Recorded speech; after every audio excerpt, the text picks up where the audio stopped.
If you've ever wondered how people survived the brutal winters before the luxury of central heating, you're in the right place.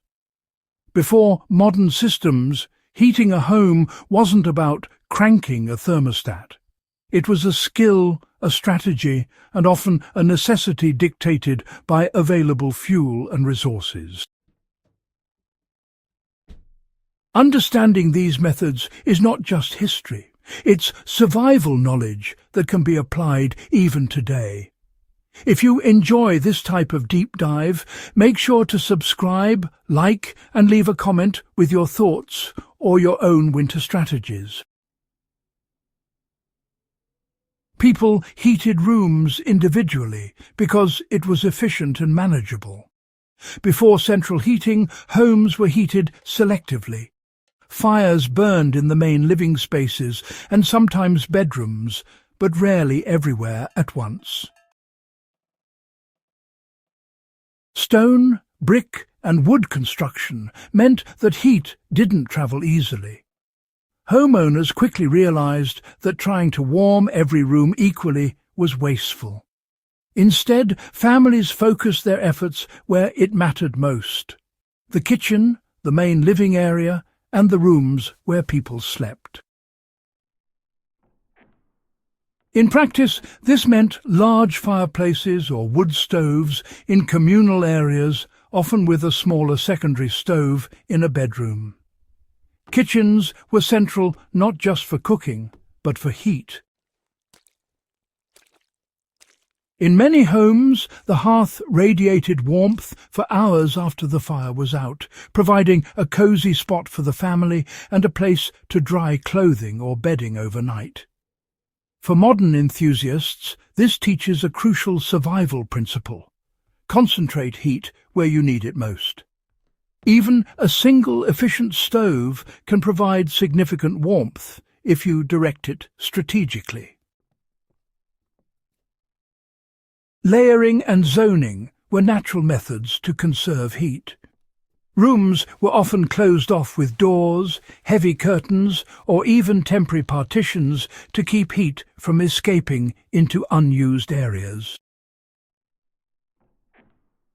Hallways and staircases were rarely heated. Instead, folks would use thick rugs and fabric drapes to trap warmth in the occupied spaces. In wealthier households, wooden panels or insulated shutters were added to windows, reducing drafts and holding the heat inside. This zoning approach had practical applications. A heated bedroom would stay warm through the night if the doors were kept closed and a hot water bottle or heated bricks were placed near the bed. For anyone managing a winter cabin or prepping a safe house today, the lesson is clear.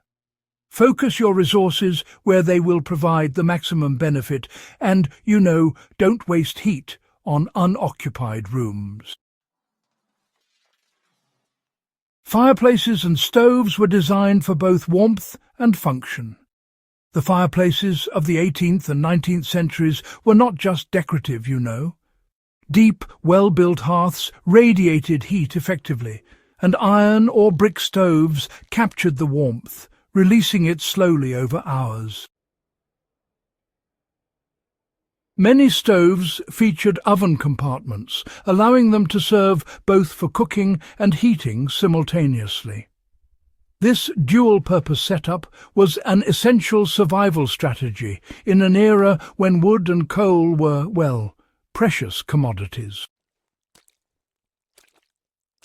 Families would schedule their fires based on activity and time of day. The kitchen stove burned during meals, radiating warmth through the adjacent room. At night, a smaller fire or heated bricks were moved into bedrooms. In larger homes, multiple stoves allowed for staggered heating schedules, which, reduced the amount of fuel consumed while keeping key areas comfortable.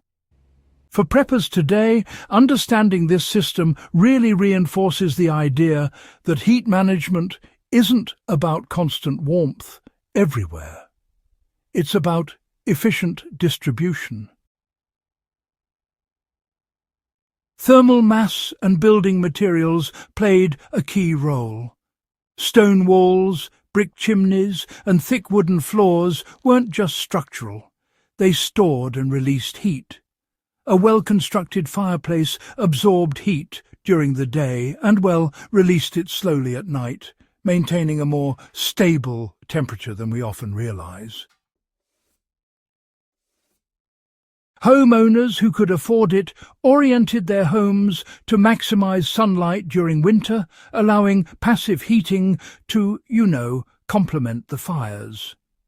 This principle translates directly to modern survival planning. Even temporary shelters can use thermal mass effectively. Everyday items, often doubled as heat management tools. Blankets, quilts and rugs weren't merely comfort items. They were actually part of the heating strategy. Beds were layered with thick bedding, and folks would often sleep close together to share body heat. Curtains over windows and doorways, they prevented drafts and insulated spaces. In some regions, homes featured small heated benches or foot stoves, which really concentrated warmth where it was most needed. Understanding these simple, low-tech solutions provides practical insights for anyone facing, modern or even historical-style survival scenarios. Heating room by room actually encouraged careful resource management. Fuel was a limiting factor after all. Wood had to be chopped, coal had to be stored, and both needed to last through those long winters.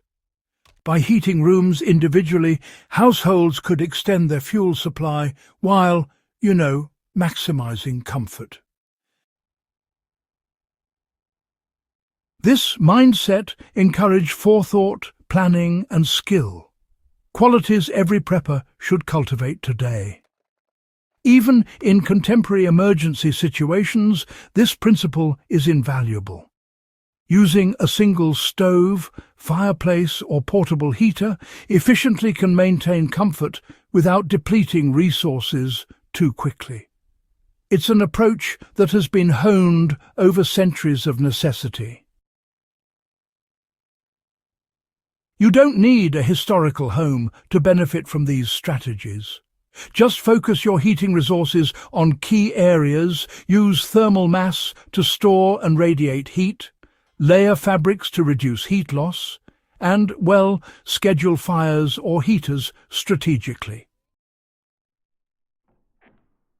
Small adjustments, like closing doors, using curtains, and concentrating warmth in sleeping areas can make a significant difference in comfort and fuel consumption.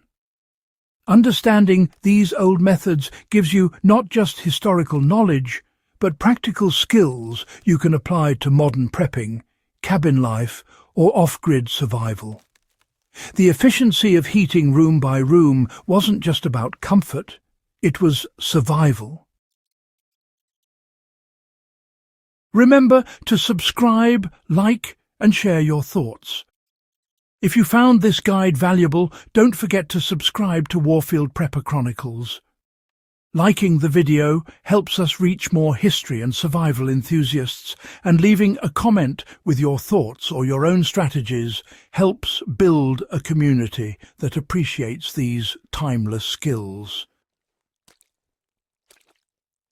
Sharing this knowledge ensures that the lessons of the past continue to provide practical guidance for the present and future.